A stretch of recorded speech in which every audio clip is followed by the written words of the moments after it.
So today I want to go over a Druid build that is significantly weaker than it was in the previous season, but is still one of the strongest builds going into this season, and this is going to be a Ravens focused companion Druid build. And this build is actually going to be a bit stronger at doing much harder content, so more specifically high tier pit runs or now with the tower. It's still obviously going to be able to easily do anything on Torment 4, but because of how the build works, being able to constantly hit enemies that stay alive for a little bit just makes this build much stronger. But we can first start off by going into our uniques and our mythics. We're actually only using 2 mythics and 2 uniques. To start off, we have Air Perdition. The special just gives us a multiplicative damage increase of 60%, which is just massive. And then all of the stat rolls on this are incredibly strong. Crit chance, lucky chance, move speed are all really good, but actually the core skill is kind of useless in this build. That's actually one of the big reasons why this build was so much stronger in the previous season, because we can make our companion skills core skills. Then for our chest, we're using Shroud of False Death, +1 all passives will always use that, but the all stat increase is nice to get the secondary effect of all of our rare nodes and our Paragon boards. Then for our uniques, for this build to work, you need Kilt of the Blackwing, which Ravens deal massively increased damage, and shapeshifting into a different form or activating a companion skill summons ravens that attack nearby enemies, and then it has a chance to just summon a ton of additional ravens. So we just get to have tons of ravens always out, and then a lot of the stat rolls on this are also pretty strong. Then for a final unique, we're using Flicker Step, so when you evade through enemies, it reduces your ultimate cooldown by 4 seconds per enemy up to 10 seconds total. So this just allows us to get back into our ultimate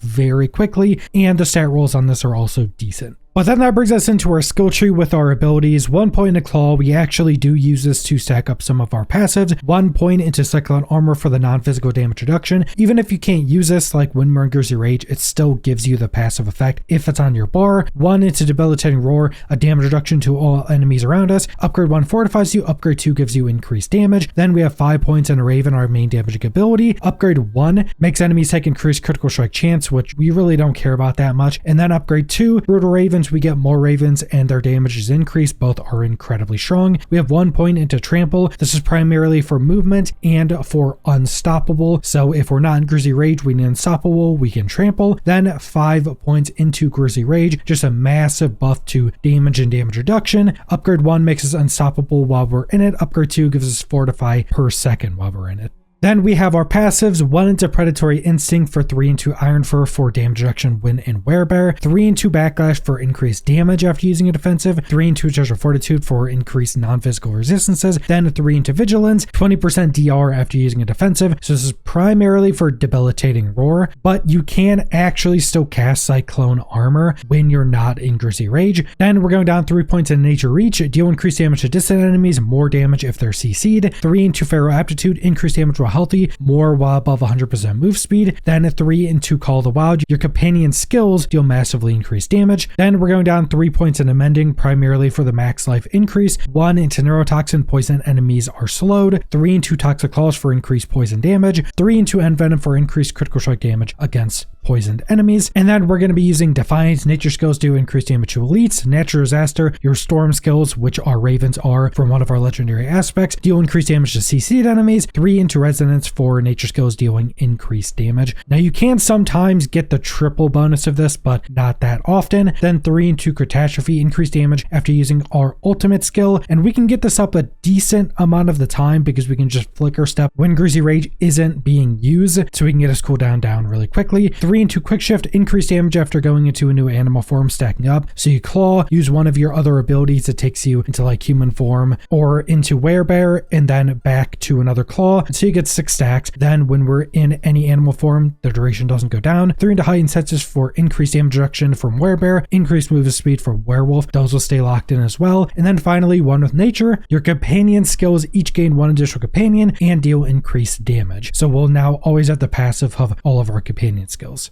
Then for our Paragon boards, the starter board is Headhunter for a bonus to normal nodes within range. The secondary is increased damage to elites. The primary is increased damage. Then the first board is going to be Untamed. Casting a companion skill gives you increased damage, stacking up to 80%. And then the Glyph for taking is Wild, which is an increase to companion skill damage. Then the secondary is a passive portion of your companion skills deal increased damage. And our Raven's passive, which is our main damage, is actually going to be really strong. The legendary is increased critical strike damage. Then the next board we're going to be taking is Thunderstruck. Storm skills deal increased damage equal to 20% of your damage versus close and distant, up to 60%. We'll get most of this or all of this through some of our rare and magic nodes. And again, our Ravens are storm damage. Then we have Earth and Sky, bonus to magic nodes within range. A secondary, nature skills do increased damage to CC'd or vulnerable enemies. The legendary is increased nature magic damage. Then the next board is going to be Heightened Malice. When a poison enemy is near us, we deal increased damage. This stacks up. The Glyph for taking is Spirit for an increase to critical strike damage. The secondary, when we crit enemies, they take more damage, stacking up. The legendary is increased crit damage. And then finally, we're taking Survival Instincts. When in Werebear, we deal increased damage, increase further a full life. And then the difference of life between us and the enemy makes us do more overpowered damage, which we will deal a decent bit of as well. The Glyph for taking is Keeper, a bonus to rare nodes. The secondary is you and your companions deal increased non-physical damage. The legendary is non-physical damage.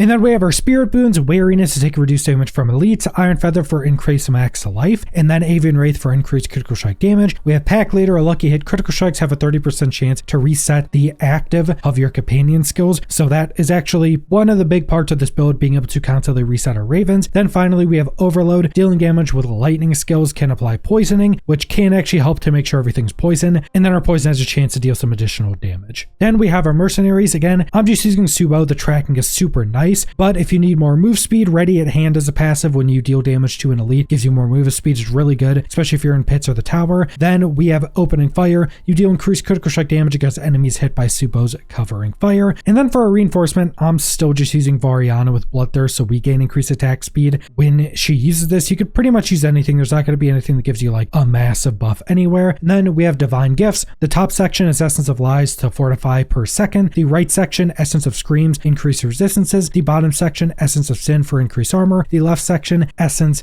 of Pain. When we're injured, we get a max barrier 20-second cooldown.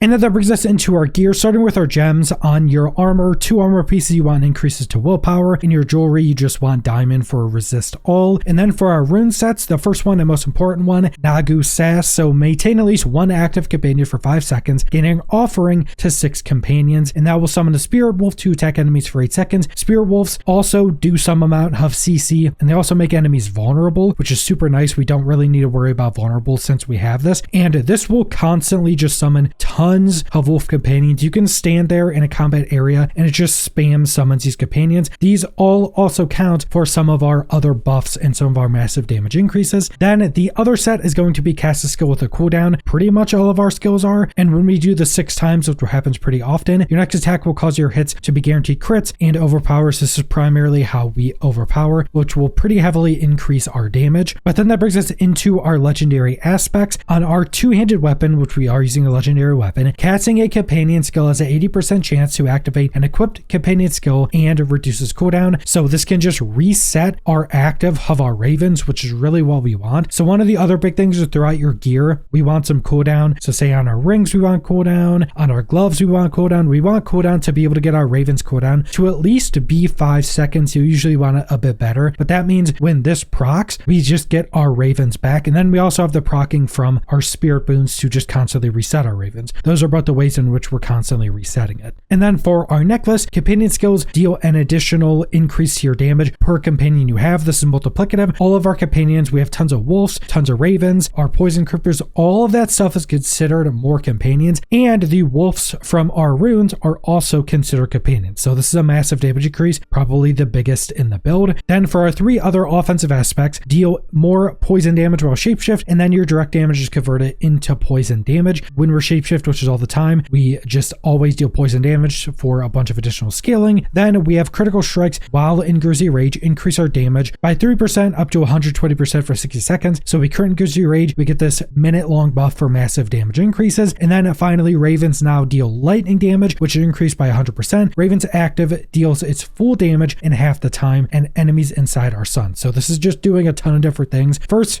Ravens are lightning, giving us a bunch of additional scaling. And then this is also turned turned into poison, but it is still also considered lightning for all of our other lightning procs. And then Raven's active deals full damage in half the time, basically just meaning the DPS is much higher, and it stuns enemies, so you're constantly stunning packs, which is incredibly strong for the pit. That's actually one of the reasons why this build I think is super strong for pits, because basically everything is just always stunned. And I did mention the cooldown, but another thing you want with a lot of your rolls is to get crit chance on them. We have a good crit chance on Air of Perdition, but crit chance on your gloves and on your rings is going to be super nice for getting to around 100% critical strike chance. You can get to like 100, you can get to like 90% and it'll generally be fine, but you want really high crit chance from your actual rolls. But that's the entirety of the build. This build is still incredibly strong and pretty simple to play. You're basically just stacking up some of your passives when you start off, going into Grisly Rage, and just spamming your Ravens anytime it comes off cooldown. Anytime that proc on our weapon procs, it'll also spawn another Ravens active, and then you're wanting to constantly use abilities to shapeshift into other shapeshift forms to summon more packs of Ravens to just do more and more damage. But that's all I want to go over, so thanks for watching.